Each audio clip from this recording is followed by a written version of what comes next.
எல்லோருக்கும் வணக்கம்.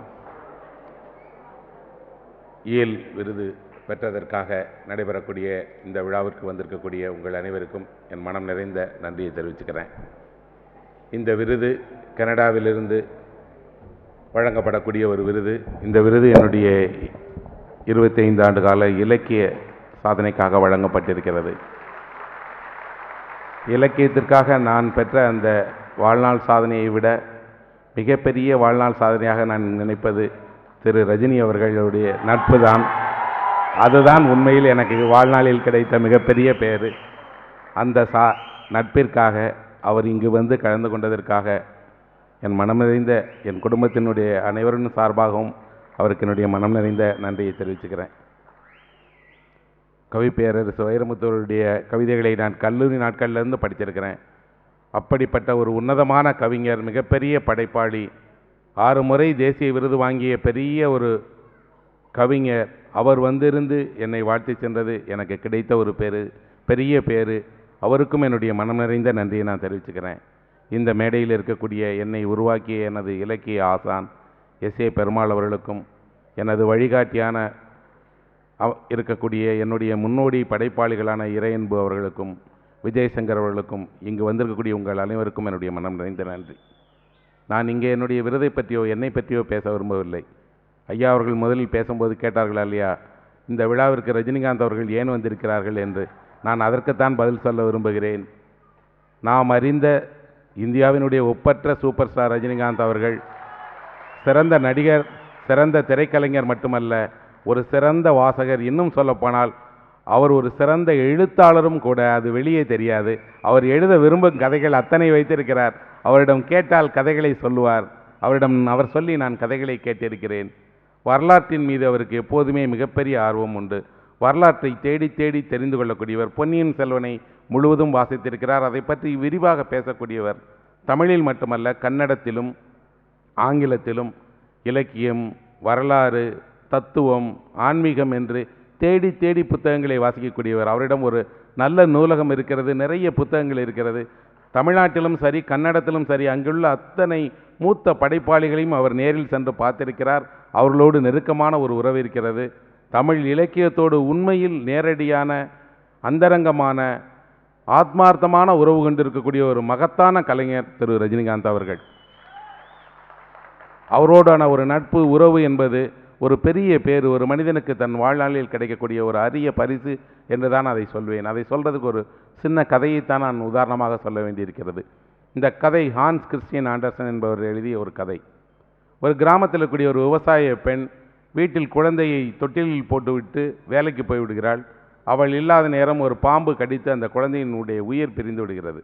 அவள் ஓடி வரும்போது அந்த ஊரில் இருக்கக்கூடிய ஒரு யமன் அந்த குழந்தையினுடைய உயிரை எடுத்துக்கொண்டு போவதை பார்க்கிறான். அந்த அம்மா பார்த்த அம்மா பின்னாடியே ஓடி போகிறாள். அதற்குள்ளே யமன் வேக வேகமாக கொண்டு போகிறான். அவள் ஓடி போகும்போது அவனிடமிருந்து குழந்தையினுடைய உயிரை எப்படியாவது வாங்கிட முடியாதா என்ற ஆசையில் அந்த வழியை தொடர்ந்து போகிறான். அவன் போகக்கூடிய வேகம் அதிகமாக இருக்குது. இந்த பெண்ணால் போக முடியல. ஆனால் பின்னாடியே ஓடுறான். திடீர்னு அவன் மறைஞ்சிடறான். அவன் எங்கே இருப்பான்? அவனிடம் தன் குழந்தையினுடைய உயிரை எப்படி வாங்கிறதுன்னு அவங்களுக்கு தெரியல. அவள் ஒவ்வொருவர்கிட்டமாக கேட்குறாள், என்னுடைய குழந்தை எங்கே, என்னுடைய குழந்தை உயிர் எங்கே, நான் இல்லாத நேரத்தில் அது போயிருச்சே, அது எனக்கு வேணுமே என்று கேட்கிறாள். ஒருவரும் பதில் சொல்லலை. அப்போ ஒரு முள் செடி இருக்குது. அந்த முள் செடி முழுக்க முள்ளால் ஆனது. அந்த முள் செடி கேட்குறது, எனக்கு தெரியும், ஆனால் என்னை யாருமே இந்த உலகத்தில் நேசிக்க மாட்டேங்கிறாங்க. ஏனென்றால் முல்லை யாருக்குமே பிடிக்காது, மலர்களைத்தான் பிடிக்கும். ஆனால் முல்லை உனக்கு பிடித்திருக்கிறது என்று என்னை கட்டி பிடித்து கொண்டால், ஆசை தீர என்னை அரவணைத்து என்னை கொஞ்சினால், உன் குழந்தையைப் போல என்னை நினைத்தால் நான் உனக்கு சொல்கிறேன்னு சொல்லுது. அந்த பெண் தன் குழந்தைக்காக ஒரு முள் செடியை தன்னுடைய 2 கைகளாலும் அணைத்து கட்டி தழுவி குழந்தையை முத்தமிடுவது போல அந்த முள் செடியை முத்தமிடுகிறாள். உடம்பு பூரா ரத்தம் சொட்டுது. அந்த செடி முழுவதும் ரத்தம் சொட்டுகிறது. அந்த செடி சொல்கிறது, ஒரு தாயில் நீ மகத்தான ஒரு தாய். ஏனென்றால் உன் குழந்தைக்காக நீ இத்தனை முள்களையும் உடம்பில் வாங்கிக்கிட்ட. உனக்கு நான் சொல்கிறேன், கிழக்கு பக்கமாக போனால் ஒரு குளம் வரும். அந்த குளத்தை கடந்து போனால் அவனுடைய வீடு இருக்கிறது என்று அந்த குளத்தை பக்கம் போகிறாள். போகும்போது ஒரு வறண்டு போன ஒரு தூர்ந்து போன ஒரு கிணறு இருக்கிறது. அந்த கிணறு அந்த பக்கம் யார் போனாலும் சத்தம் போட்டு கூப்பிடும். அந்த கிணறு கூப்பிடுகிறது. என்னை யாருமே கவனிக்க மாட்டேங்கிறார்கள். ஒரு காலத்தில் நான் எல்லோருக்கும் எல்லாத்தையும் கொடுத்துக்கிட்டே தான் இருந்தேன். இப்போ என்னிடம் கொடுப்பதற்கு இல்லை என்றால் யாருமே என்னை மதிக்க மாட்டேங்கிறாங்க. மனிதர்களுடைய சுபாவம் என்னென்னா, ஒருத்தருக்கு கொடுத்துக்கிட்டே இருக்கணும். கொடுப்பதை நிறுத்திட்டா அவரை தூற்றி ஆரம்பித்துருவார்கள், அவரை வசைபாட ஆரம்பித்துவார்கள். என்னையும் அப்படி தான் வசைபாடுகிறார்கள். உனக்கு உண்மையிலே அக்கறை இருந்தால் உன் கண்ணீரால் இந்த கிணற்றை நிரப்பு. போகிற வழியில் ஒரு கழுகு இருக்கிறது, அதற்குத்தான் அந்த தோட்டம் தெரியும். எங்கே மனித உயிர்களை வைத்திருக்கிறார்களோ அந்த தோட்டம் தெரியும்.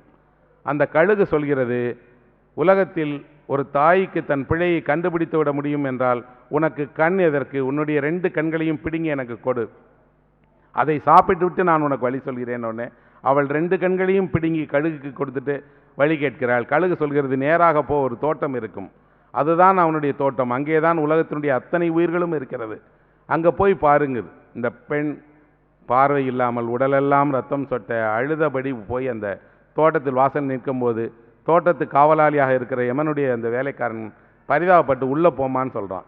யமன் கேட்கிறான், இங்கே யாருமே வர முடியாது, ஆனால் நீ வந்துட்ட, உனக்கு அசாத்தியமான தன்மை இருக்கிறது, உன்னுடைய குழந்தையினுடைய உயிர் இங்கே இருக்கக்கூடிய ஒரு செடியில் தான் இருக்குது, போ, இங்கே இருக்கக்கூடிய மனிதர்கள்லாம் கிடையாது, இங்கே ஒரு உயிர் ஒரு செடியாக மாறி இருக்கும், உன்னுடைய குழந்தை எந்த செடியோ அந்த மலரை பறித்தால் உன் குழந்தை வந்துடும் அப்படிங்க. அவள் நேராக போகிறாள். அங்கே இருக்கக்கூடிய பல்லாயிரம் செடிகளிலிருந்து ஒரு செடியை சரியாக கண்டுபிடித்து கையால் தொட்டு அந்த மலரை பறித்து எடுத்துடுறான். பின்னாடி இருந்து அவன் கேட்குறான், இவ்வளவு 1000 உயிர்கள் இருக்கிறது, இவ்வளோ 1000 பூக்கள் இருக்கிறது, இதில் உன்னுடைய பிள்ளையினுடைய உயிர் உள்ள செடியை எப்படி கண்டுபிடித்தாய் என்று. அதுக்கு அவள் சொன்னாள், ஒரு தாய்க்கு தன்னுடைய குழந்தையினுடைய உயிர் எங்கே இருக்கிறது என்று நிச்சயமாக தெரியும், இங்கே அத்தனை இதய துடிப்பு கேட்டுக்கொண்டிருந்தாலும் அதில் என்னுடைய குழந்தையினுடைய இதய துடிப்பு எனக்கு தெரியும் என்று. இதை ஏன் சொல்கிறேன் என்றால், அப்படி ஒரு வற்றிய குளத்தை நேசிக்கிற, ஒரு கற்றாழை போல முள்ளாக இருக்கக்கூடியதை கூட கட்டிக்கொள்வதற்கு, கழுகு கேட்டால் கண்களை கூட தருவதற்கு ஒரு தாய் அன்பு வேண்டும். அந்த தாய் அன்பு கொண்டவர் தான் திரு ரஜினிகாந்த் அவர்கள்.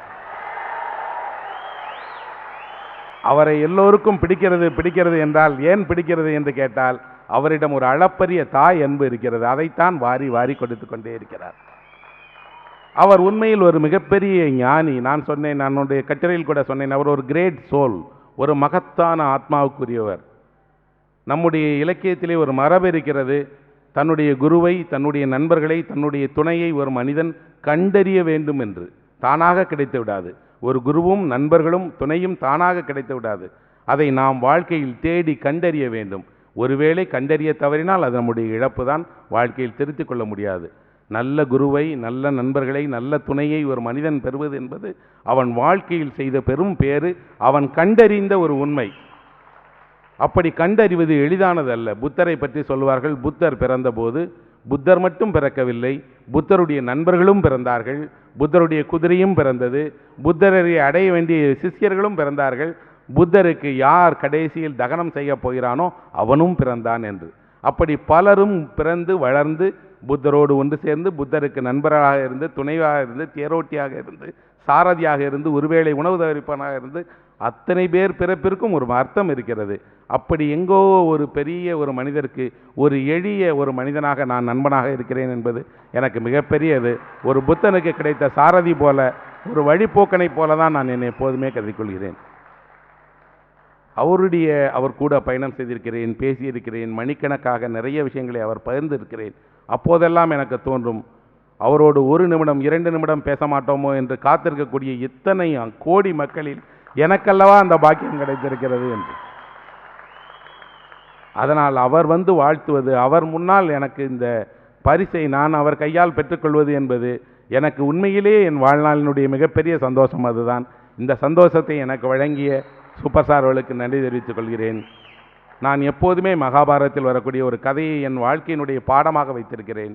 இந்த கதை என்ன என்றால், யுத்தம் நடந்து கொண்டிருக்கும் போது ஒரு நாள் யுத்த காலத்தில் யுதிஷ்டன் என்று சொல்லப்படக்கூடிய தர்மராஜா பிடிபட்டு விடுகிறார். கர்ணன் அவரை கொல்லாமல் விட்டு விடுகிறான். நீங்களும் என்னுடைய அண்ணன் தான், உங்களை கொல்ல விருப்பமில்லை, போய்விடுங்கள் என்று.